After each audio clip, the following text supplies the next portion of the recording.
Greetings, Noble Promise here, and we are back. This is day 3, coverage of a draft for the book My Ancestor Speaks, the life, death, and spirit of Emmett Till. Yesterday we went over a couple of introductions followed by a part of a prologue. Today we're going to read the rest of the prologue and examine some of the initial chapter.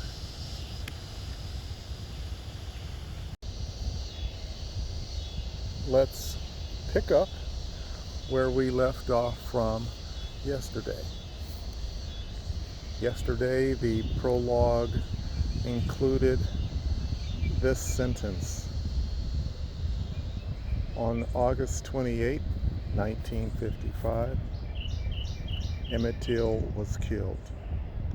The story of Emmett Till is one that I grew to embrace, a figure in history with such richness of spirit and landmark impression upon the entire world. He made me feel, along with his mother, that community of people, Negroes of 1955. Whoa. Oh my goodness, pardon me. I am in a natural environment and the rock that I'm standing on collapsed. There is pain involved right now, but we must go on. Where I left off, that community of people, Negroes of 1955. The times of 1955 created a nostalgia on different levels. Some of the nostalgia, a part of that era, was celebratory, some even worthy of denial. Other nostalgia was worthy of being considered as horrible.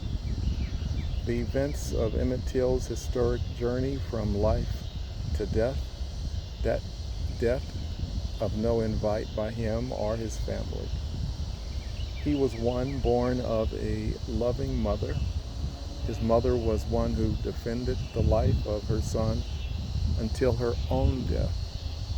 Emmett Till's receipt of death, motherly love. Repeat, Emmett Till's receipt of deep motherly love. Time out.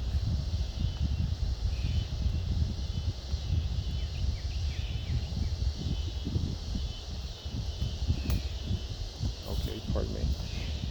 Injured but continuing. These boulders are... Anyway, Emmett Till's receipt of deep motherly love, as well, a general love and fondness from those who knew him, helps to mold him into someone special. Here comes a lovely bird. That motherly love helped to mold him into someone special. His family was an intact one, with a father who unfortunately was deceased by the time Emmett was 3 years old. A loving community, family, and friends indeed helped to form a boy of confidence and boldness, even in the face of challenge. Emmett Till did have a severe bout of polio that left him with a stutter. Emmett Till and I, in 1955, breathe the same air. I learned to appreciate that fact much later in life. I grew to understand that the boy who traveled down to Mississippi from Chicago, Illinois, went to visit a great uncle and his uncle's wife and his cousins, other family members, and friends in a foreign land. The foreign land was called Mississippi. He, a boy of only 14, from the big city, arrived to the very rural and small Mississippi working community known as Money, Mississippi. He became a legendary symbol of the most vulgar of repercussions, which stemmed out of pure hatred. The days and time of Till down in the Mississippi Delta, nothing less than a de-evolution of humaneness. Even before the arrival of Emmett Till to Mississippi, the normalized acts of hate and murder were already tightly woven into the fabrics of the locale. The entire state, the entire South, albeit the North proved of the same. Dr. Martin Luther King, years beyond 1955, would credit the birthplace and home of Emmett Till, Chicago, as spewing more vitriol than even in the South. The horror of Emmett Till, the horror for Emmett Till, a boy of African descent, skin tone of melanin and an air of presence of self-assurance, would become a part of his legacy in death. The small town of Money, Mississippi, where Emmett visited, allowed little wiggle room under the weight of Jim Crow laws for a boy such as he. All perceived a boy such as he as one in transgression of their way of life. Written as well as unwritten Anglo-Saxon jurisprudence laws compounded the woe of the times for the Negro. The irony, those who set terms for the betterment of civil society by maintaining allegiance to a Southern oligarchy simply made everything worth caring about as a human with melanin-rich complexion worse. It was in 1955, Money, Mississippi, that horrible accusations were made against Emmett Till, the boy who was a visitor from out of state.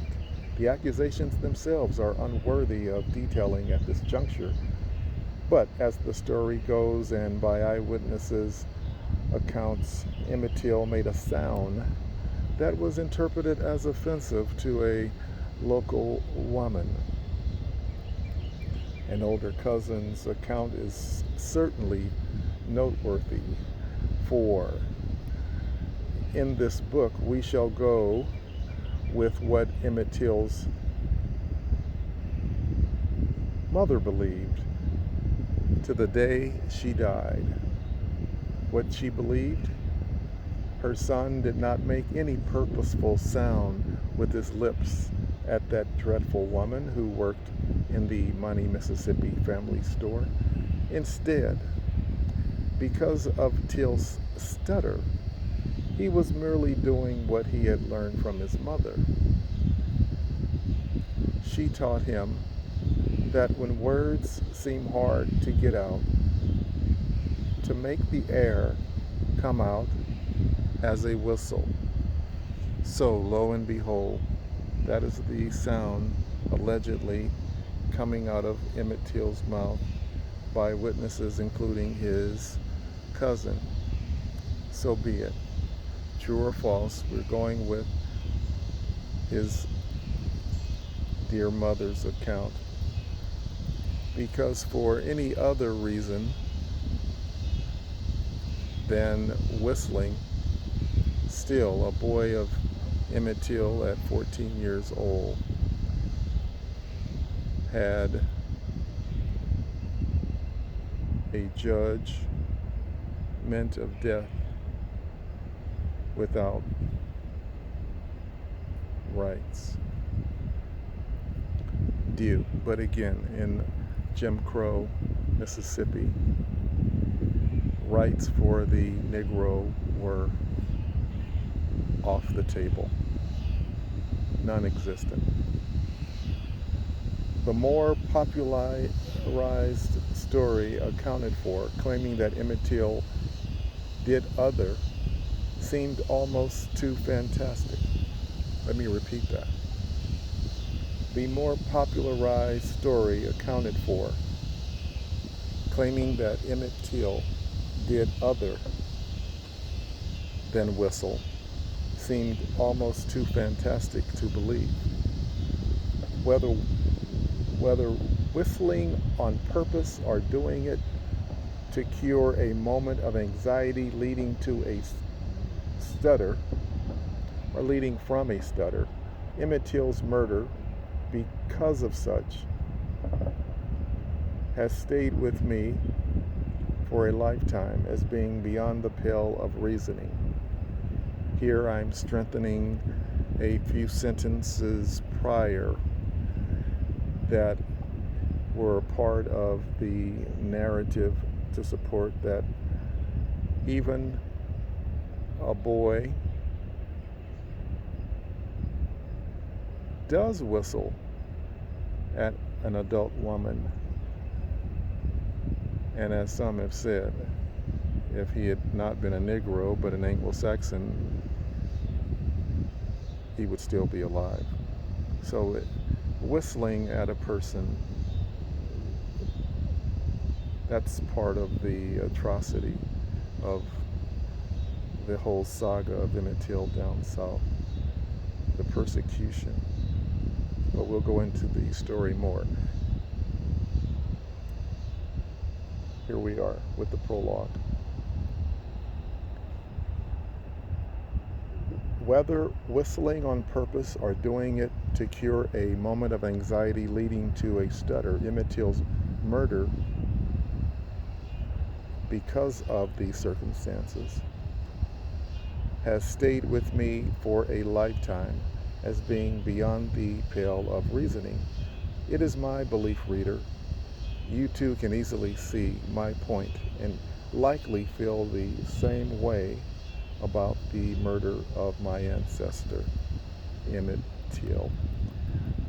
Let's scroll down, and there's proof here that that was the end of the prologue. During the moments of the prologue, I did insert a few sentences in regard to the ridiculousness of a whistle, even if that was the case, to be the motivation, the catalyst for all that Emmett Till went through.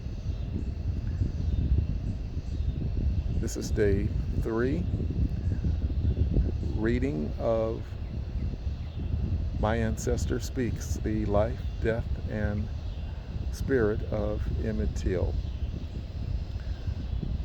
These readings will continue on a daily basis.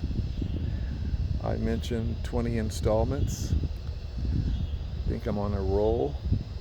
I'm going to go for every day in July. July, his birth month. He was born July 25th, 1941. A few weeks, approximately 9 weeks before the birth of the Reverend Jesse Jackson. And he was born maybe, we count from July to January of 1942, those many months before the greatest of all time, Muhammad Ali. Just to give you a picture of the era, of the people that we're familiar with. And Emmett Till would be 80 years old this year.